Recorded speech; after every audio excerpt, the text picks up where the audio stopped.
I self Nitin Singh from Chanakya college of education Bettiah.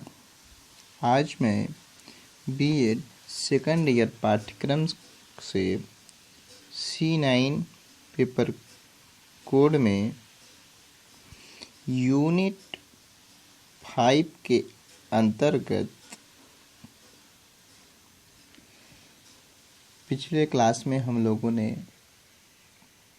अध्ययन किया था ग्रेडिंग सिस्टम के बारे में। आज हम उसी कड़ी में आगे बढ़ते हैं। फीडबैक प्रतिपुष्टि के क्या क्या स्टेक होल्डर्स हैं। एज लाइक स्टेक होल्डर्स में पेरेंट्स, टीचर्स, स्टूडेंट्स का क्या रोल है, इसके हेल्प से हम अपनी स्किल को कैसे इम्प्रूव करेंगे, इन सब बिंदुओं पर आज हम चर्चा करते हैं। देखते हैं पहले फीडबैक के बारे में। फीडबैक क्या है इसके बारे में थोड़ा देखते हैं। फीडबैक यानी प्रतिपुष्टि, जिसे हम सुझाव भी बोलते हैं। कोई सी भी इंफॉर्मेशन पे हमको प्रतिपुष्टि देना। प्रतिपुष्टि का मतलब हमें सजेशन देना। हमारे किसी भी कार्यों को जो हम करते हैं उसके रूप में, एवज में हमें कोई जानकारी देना। जैसे एक डिफिनीशन है, information or comment about something you have done which tell you how good or bad it means कि हमें इन्फॉर्म करना या कमेंट के रूप में कोई भी कमेंट किसी भी कार्य पे you have done which tell you how good, कि हमने उस काम को कितना अच्छा से किया, और बैड या बैड किया। इसका मतलब कोई भी कार्य हो उसकी गुणवत्ता के विषय में हमें जो सूचना या टिप्पणी दी जाती है उसे फीडबैक कहते हैं ना।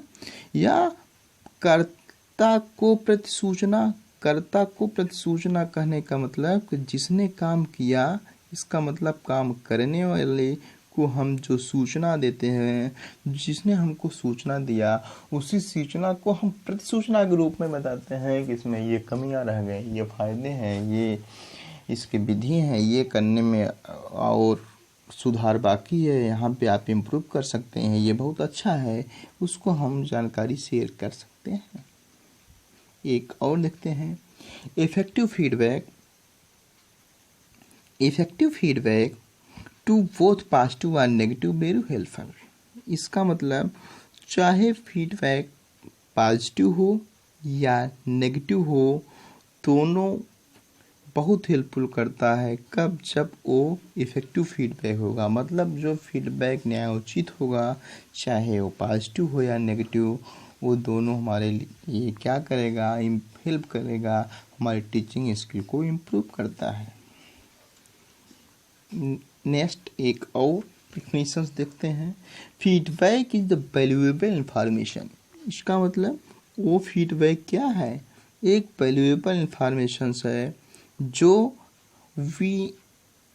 that will be inform used to make important decision।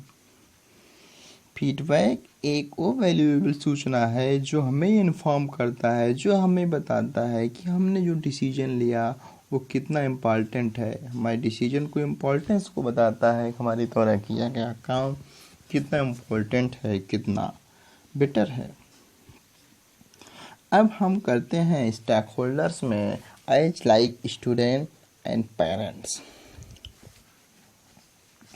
जब हम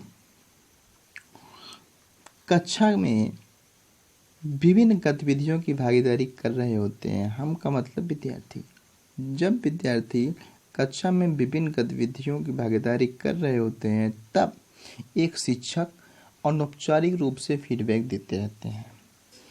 विद्यार्थी शिक्षकों, दूसरे विद्यार्थियों या अपने सहपाठियों की कार्यप्रणाली का अवलोकन करते समय स्वयं गलतियों से दूर कर लेते हैं। अब वैसे कक्षा में बच्चे को कोई गतिविधि दे दिया गया तो बच्चा ऐसा नहीं है कि आपके फीडबैक से ही इम्प्रूव करेगा।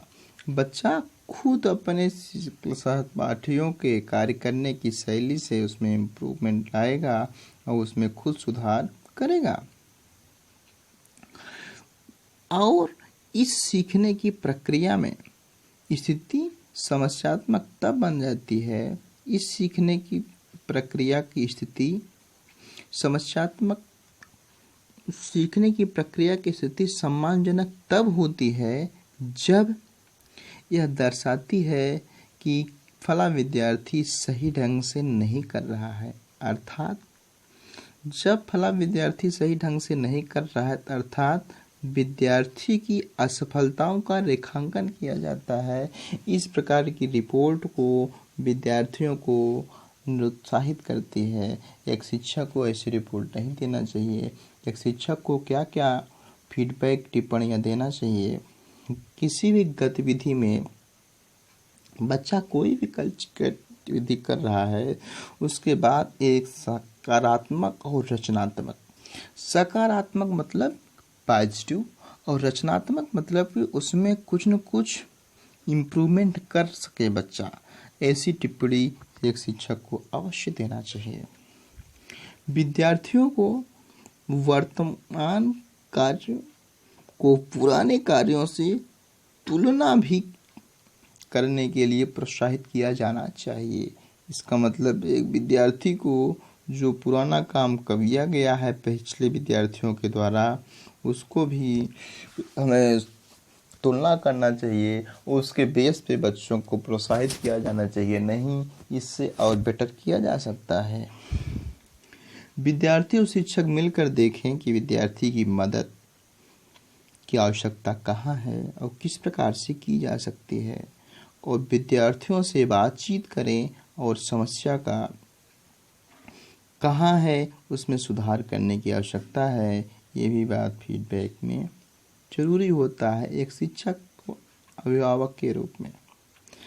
अब ज़्यादातर अभिभावक को यह पता करने के लिए, अब जैसे अब तक हमने देखा कि एक शिक्षक फीडबैक क्लासरूम में लेता है, अब देखते हैं एक पेरेंट के रूप में।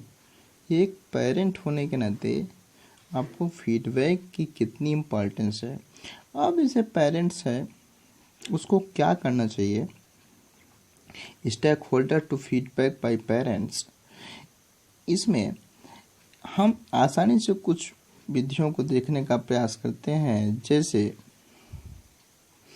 हमने कहा कि विद्यार्थियों ने किस तरह से सीखा और सीखने में कहाँ कहाँ कठिनाइयों का सामना करना पड़ रहा है, इस बात को अभिभावक को समझना चाहिए। कठिनाइयों का अनुभव करते समय गतिविधियाँ पूरी की थी या नहीं की थी, ये बात भी समझना चाहिए। एक अभिभावक को ये भी जानना जरूरी होता है क्या विद्यार्थी जो कार्य कर रहा है उसके पसंद का है कि नहीं है, उसकी रुचि है कि नहीं है, कि हम उसके द्वारा कराए गए गतिविधियों पर उसको इंटरेस्ट कर रहा है कि नहीं कर रहा है। संवेदनशील सेंसिटिविटी, सहयोग की भावना, कोऑपरेटिव और उत्तरदायित्व की भावना, रुचि उसमें है कि नहीं है, इन सब भावनाओं पर चर्चा करना आवश्यक होता है। एक पेरेंट होने के नाते बच्चा को जिस कार्यों के लिए दिया गया, क्या वह संवेदनशील है उस कार्य के लिए, उस कार्य के लिए सहयोग की भावना उसमें है, सहयोगात्मक रूप कर रहा है कि नहीं अपने अन्य सहपाठियों का, उस कार्य के लिए उसको जिम्मेदारी देनी चाहिए, और क्या उस विद्यार्थियों को रुचि है कि नहीं उस कार्यों में, इन सब पहलुओं को जानना जरूरी होता है पेरेंट के लिए। कि बच्चे को किस तरह से मदद कर सकते हैं, ये बात खुद चर्चा करनी चाहिए, और घर पर उन्होंने किस तरह का अवलोकन किया, इस बात को रेखांकित करना चाहिए। शिक्षण और शिक्षण विकास के सुधार में फीडबैक का क्या रोल है, इस बात को हम थोड़ा सा देखते हैं। फीडबैक सीखने की उपलब्धता, फीडबैक का मतलब सीखने की उपलब्धता। इस मूल्यांकन के द्वारा विद्यार्थियों को अपनी स्थिति का ज्ञान तो हो जाता है तथा वे अपने कमजोरियों को भी जान जाते हैं, जिन्हें वो आसानी से भावी शिक्षक तैयारी के लिए संबंध में सहायता मिलती है, जिससे उन्हें भावी शैक्षिक तैयारी के संबंध में सहायता मिलती है। परिणामों के ज्ञान के आधार पर कार्यक्रमों के सुधार करने में प्राप्त सहायता को हम फीडबैक कहते हैं। परिणामों के ज्ञान के आधार पर कार्यक्रम में सुधार करने में प्राप्त सहायता को फीडबैक कहते हैं। अर्थात जो हमें रिजल्ट मिला उसके बेस पे हमने जो कार्यक्रम बनाया उसमें जो सुधार करने की बात आई वो फीडबैक। ओके, शिक्षा की गुणवत्ता के लिए भी फीडबैक 2 प्रकार की आवश्यकता सुनिश्चित की गई है। पहला कि विद्यार्थियों को भावी अध्ययन के लिए प्रेरणा प्रदान करता है। फीडबैक क्या करता है? फीडबैक विद्यार्थियों के भावी अध्ययन के लिए प्रेरणा प्रदान करता है और यह विद्यार्थियों को अध्ययन के संबंध में उपयोगी निर्देश भी करता है। ये दोनों बात मुख्य रूप से कार्य करते हैं फीडबैक के लिए। आगे देखते हैं, शिक्षक व्यवहार के मापदंड में भी फीडबैक को फील्ड क्षेत्र दिया गया। इस क्षेत्रों में फीडबैक की आवश्यकता पड़ती है। शिक्षक सीखने के व्यवहार का निरीक्षण पूर्व निर्धारित मापदंडों के आधार पर करते हैं। निरीक्षण का विश्लेषण उनके आधार पर फीडबैक दिया जाता है। शिक्षक विद्यार्थियों को निम्न क्षेत्रों में फीडबैक देते हैं। कैसे? प्रश्न की गहराई में, मतलब किस प्रकार से प्रश्न विद्यार्थी पूछ रहा है और उस प्रश्न को पूछने की क्या विधि है, सीख का उपयोग किस प्रकार से विद्यार्थी ने किया, क्या विद्यार्थी में वांछित व्यवहार अवांछित व्यवहार के रूप में भी फीडबैक दिया जाता है। इसका भी क्षेत्र है, मतलब से विद्यार्थी में वांछित अवांछित व्यवहार के रूप में भी एक शिक्षक उसको फीडबैक दे सकता है। समस्या को खोजने की में उसने जिस पद्धति पर कार्य कर रहा है उस पे भी फीडबैक देने की आवश्यकता, इस क्षेत्र में भी फीडबैक दिया जा सकता है। सीखने की विधि को प्रभावशालीता सीखने की विधि को प्रभावशाली बनाने के लिए कि सीखने की विधि कितना इफेक्टिव है उसकी जांच करने के लिए भी फीडबैक को ही उपयोग किया जाता है। ये फीडबैक के क्षेत्र हुए, इसके क्षेत्रों में फीडबैक विद्यार्थियों को दिया जा सकता है। फीडबैक के लिए कुछ सुझाव दिए गए कि फीडबैक से क्या क्या सूचनाएं दिया जाता है। एक, अच्छा कार्य करने वाले विद्यार्थियों को प्रोत्साहित करें, मतलब जो स्टूडेंट्स अच्छा वर्क कर रहे हैं उनको फीडबैक के रूप में प्रोत्साहित करना चाहिए। वी आर गेट बेटर, आप अच्छा कर रहे हैं। सही उत्तर न देने वाले विद्यार्थियों को सही दिशा निर्देश देकर उन्हें कार्य करने के लिए प्रेरित करें, मतलब जो स्टूडेंट्स सही दिशा में निर्देशों का पालन नहीं कर रहे हैं उनको भी फीडबैक दें और उनको प्रेरित करें कि नहीं, आप इस दिशा में कार्य अच्छे से करें। नई जानकारी देने वाले विद्यार्थियों की प्रशंसा की जाए। फीडबैक में आपकी ये बात जरूर आनी चाहिए, जो विद्यार्थी नए वर्क कर रहे हैं कक्षा कक्ष में, ऐसे विद्यार्थियों को आप प्रशंसा करें। अच्छा बोलने वाले विद्यार्थियों की सराहना की जाए, ये भी देखने वाली बात होती है। जो विद्यार्थी अच्छा है बोल रहा है कक्षा कक्ष में, फीडबैक में के रूप में भी उसकी सराहना की जानी चाहिए। विद्यार्थियों में आवश्यकता को समझना, ये बातें नहीं है। अब हम नेक्स्ट क्लास में फीडबैक के बाद हम लोग देखेंगे अपने नेक्स्ट पॉइंट के रूप में हमने देखा कि रोल ऑफ फीडबैक, ये point, role of feedback to stakeholder and student parents, हम किस प्रकार से इसमें इम्प्रूव करेंगे। नेक्स्ट टॉपिक पे हम पढ़ेंगे नेक्स्ट क्लास में reporting system and performance, reporting system performance as like progress report. हम पहले प्रोग्रेस रिपोर्ट के बारे में पहले तो ये ध्यान देंगे कि रिपोर्टिंग स्टूडेंट परफॉर्मेंस क्या है, प्रोग्रेस रिपोर्ट के बारे में देखेंगे, कम्यूटेटिव के बारे में, और लास्ट में पोर्टफोलियोज करके है। इस सब टॉपिक को चर्चा नेक्स्ट क्लास में किया जाएगा। Thank you class.